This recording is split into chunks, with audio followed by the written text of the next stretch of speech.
morning once again. It's 7 a.m. And if you haven't come out on deck, it's well worth doing so. We've got a humpback whale very close to the ship. A lot of surface activity. We're seeing its pectoral fins. A second humpback is out ahead of us.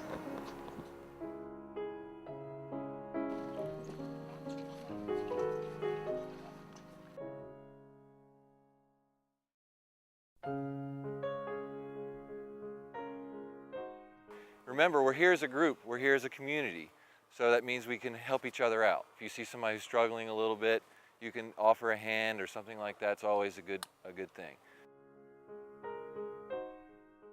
Over here we have common golden eyes. They're up here for the summer.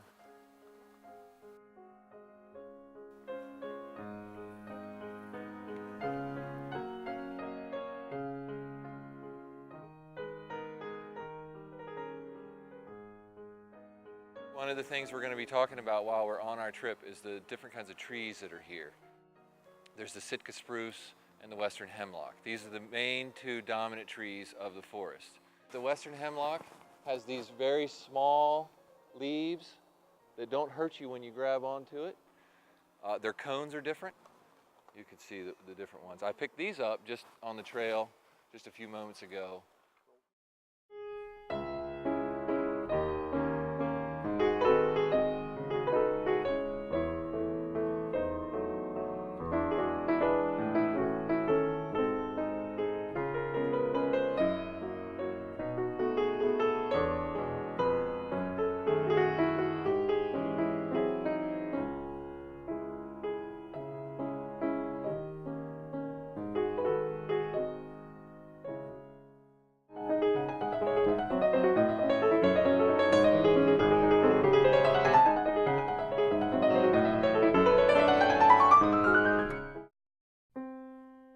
The greatest thing about Alaska is just the size of the state. You go to an elementary school classroom and you look at it and they actually have to shrink the thing to fit it. I mean, southeast here you have to be on a boat to really get around. Float planes, you know, or a boat, because you're not going to drive anywhere because it's all islands. And so there are a lot of people who live in the state who have been in these areas in Juneau or Haines or out in Sitka, who have lived there, you know, all their lives or decades, and really have not seen the areas that we get to go. So you feel quite fortunate that we're able to travel around here and do this every summer. I mean, I love coming up here. It's saying goes, I told my mom first time I came up here, it's like God flooded the Rockies. You know, water comes right up to the mountains, and it's just such a unique geography. And you go around every corner and you never know what you're going to find. We primarily see in Alaska, it's a great place for humpbacks because there's so much food, so I anticipate that we'll see a good number of humpback whales. We're always looking for brown bears and black bears, other marine mammals, sea otters, harbor seals, stellar sea lions, and then quite a bit of bird life as well. Puffins, common murres, pigeon guillemots, and of course eagles up here are like pigeons, so they're just everywhere. While you're driving the boat, what are the things you have to look out for? Well, the interesting thing is in Alaska, it's either really wide and deep, and there's not much to worry about, you know, where the rocks are really obvious, or it's narrow and shallow with lots of current. We're either having lots of open cruising and lots of deep water, or you really need to be paying attention. We spend a good amount of time up in the ice, but we're doing that during the daytime. We're taking our time going around the bergs. So it's primarily just, you know, paying good attention to where you're going, what's going on, and adjusting your speed and your situational awareness to how many hazards there are out there.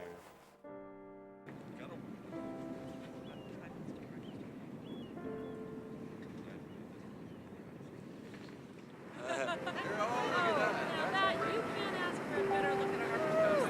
Nice guys.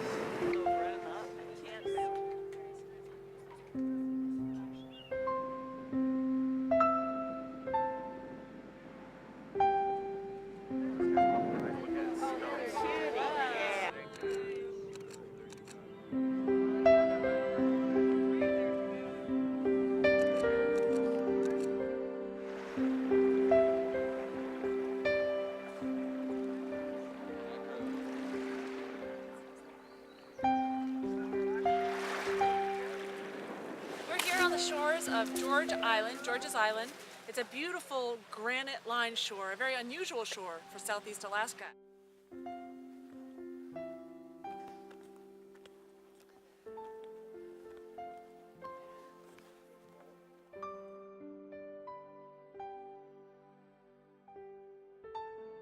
So as you start to look, you can see it's not just a blob, because they are hermaphroditic. They got both things going on in there. They got this nice keel along the top. They got this plug of slime at the base that's gathering all this debris.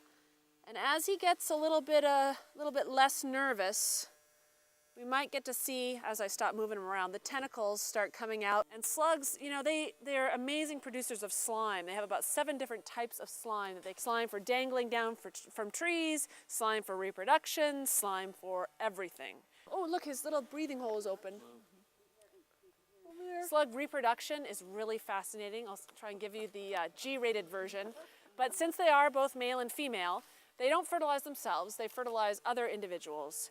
And 2 slugs will get together, and it takes a long time. There's more detail to that, but I'll save it for later.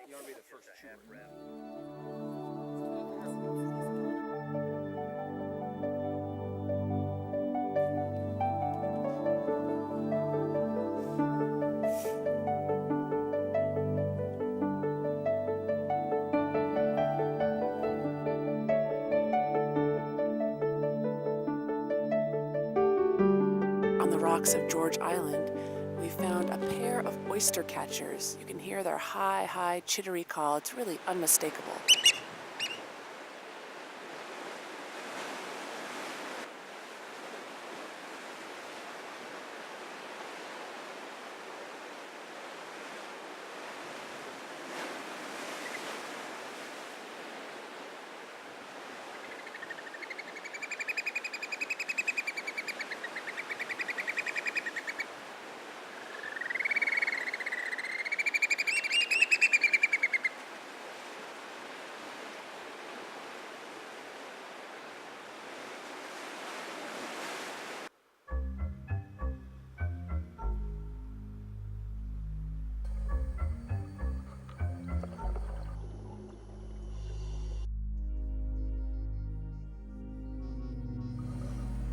At George Island, on the edge of the Pacific Ocean, there are many creatures that take advantage of the nutrient-rich water, and every single rocky surface is covered with invertebrate life.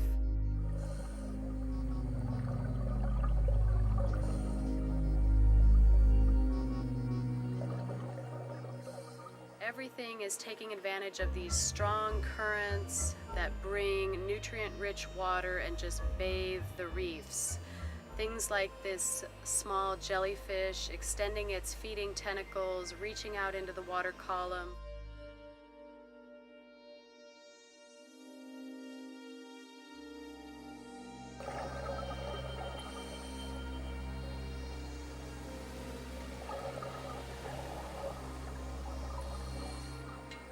And also some pretty big marine life as well. This large male stellar sea lion coming in to investigate a diver, a little bit curious. I don't think they see too many divers in this part of the world.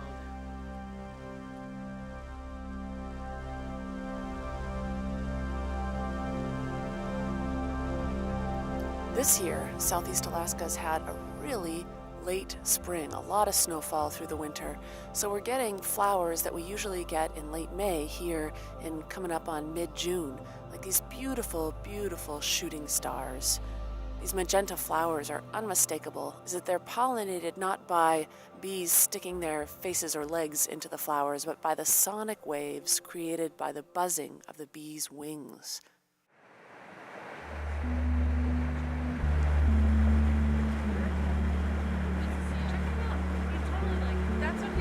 Yesterday there was one that came within like 20 feet of the boat, just floated right by us. Is there 3? There's 3, yeah. Oh my god, there's 3 at least. Oh. Good. Come on, gang.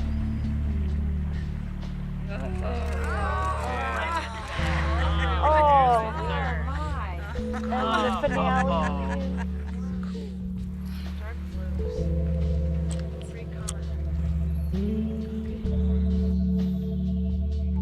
There it is.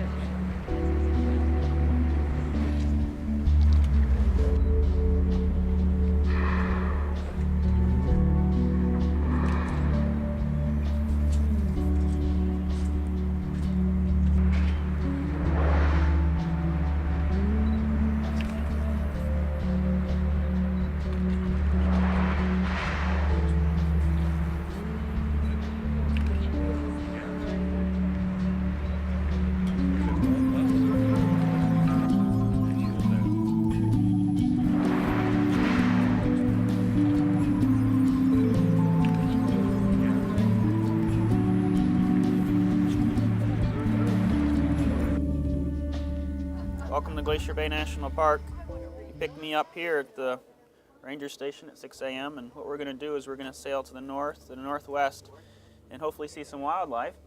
One thing that we can guarantee though, we're going to be seeing glaciers up here just after lunch. The Marjorie Glacier, highlight of the day. So where are we now? Where are we now? We are approaching South Marble Island, and you don't have to rush per se, but don't be slow either because we're going to be at South Marble Island right after breakfast.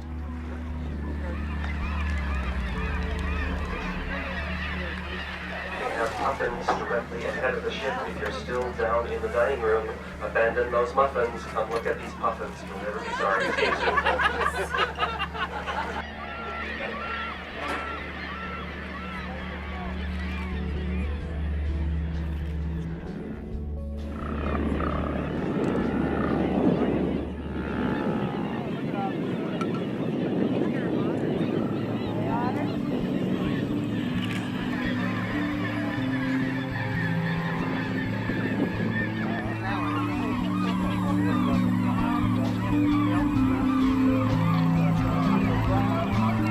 Rare sighting.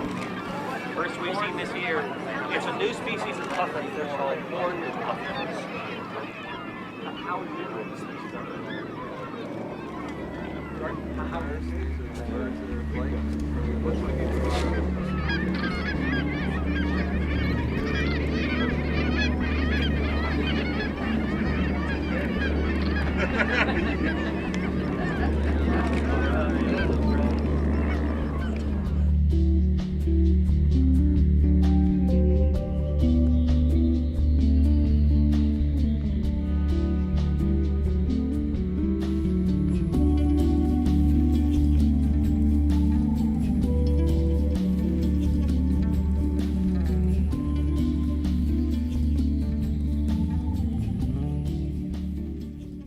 Hey, bear with two cubs on a hillside on that slope right down.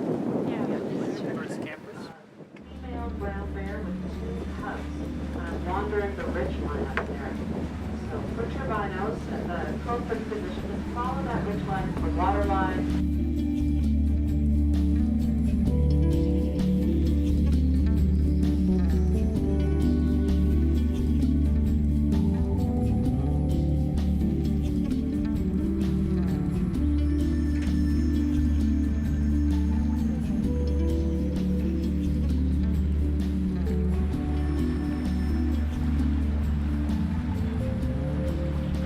All right, we've worked our way up the bay. We've seen wildlife. We were lucky. Here we are in front of the Marjorie Glacier. And I'll tell you what, this is really the gem of Glacier Bay.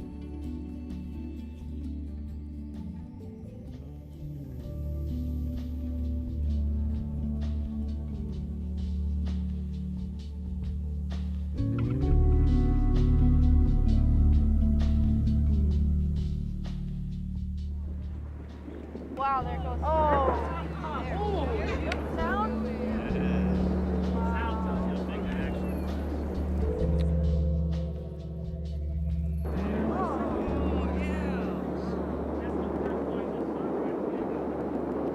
We're gonna go big dirty.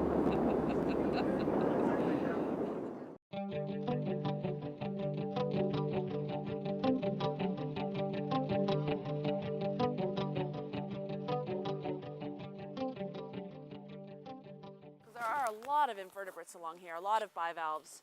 We have cockles and butter clams and the mussels and We're looking at the blue mussels here, and they are able to send out these protein threads that are really, they're really strong. And let's sacrifice one for the home team here. Yeah. If you look along at these, give a close eye. They're beautiful. They're called byssal threads. Blue mussels can filter about 20 gallons of water a day. So when you have a healthy mussel population, you often have pretty good water quality as well.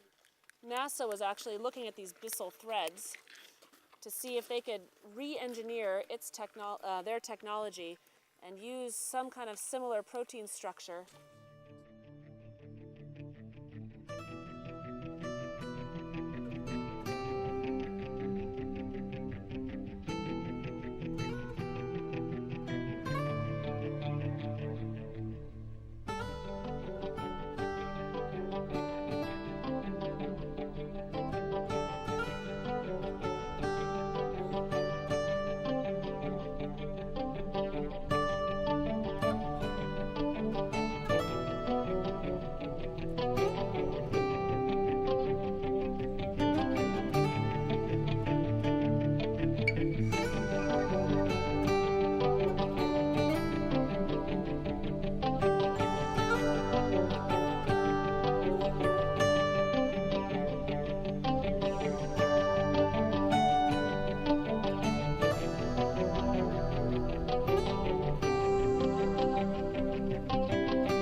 Cascade Falls. This is Cascade Creek.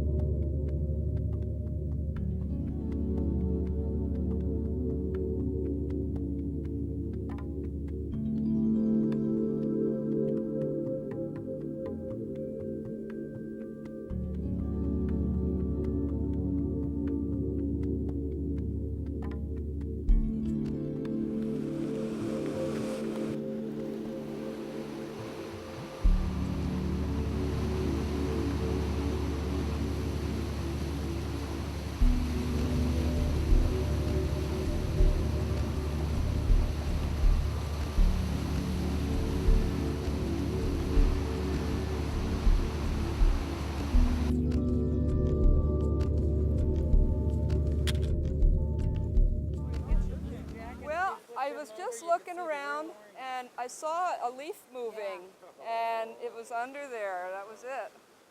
You would think that the newts in southeast Alaska wouldn't be very toxic because they don't need to be. There's no predators here, we don't think. But it turns out that they are quite toxic. See the bright orange coloration underneath. Oh, it's... Okay. Yeah, she's pretty docile. Probably scared. Hello, sweetheart. The attack salamander. We'll pose for newt photos for you. Newt, not nude. Well, that's the joke, though. It's supposed to sound that way. Were you guys just trolling out there? No, we were sanding for these yesterday. Those are beauties. Bigger with everything. Wow.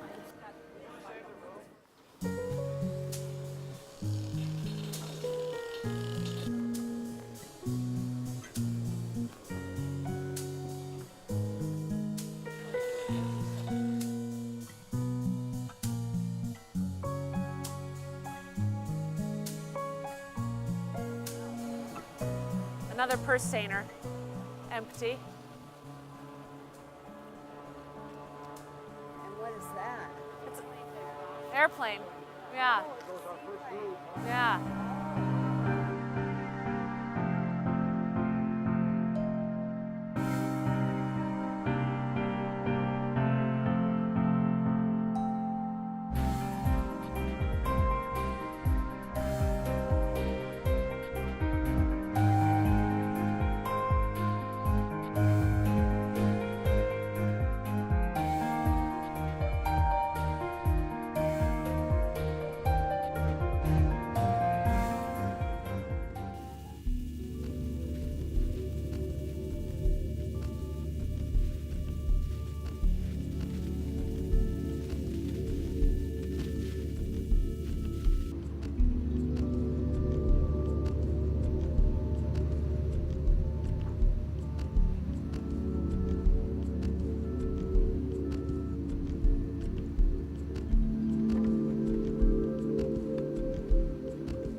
down Endicott Arm right now, and we just had an awesome sighting of what we think was probably some transient orcas heading inbound Endicott Arm. I can show you on the map. We picked up the orcas right here around the mouth of Ford's Terror, and we traveled with them for probably about 2 or 3 miles.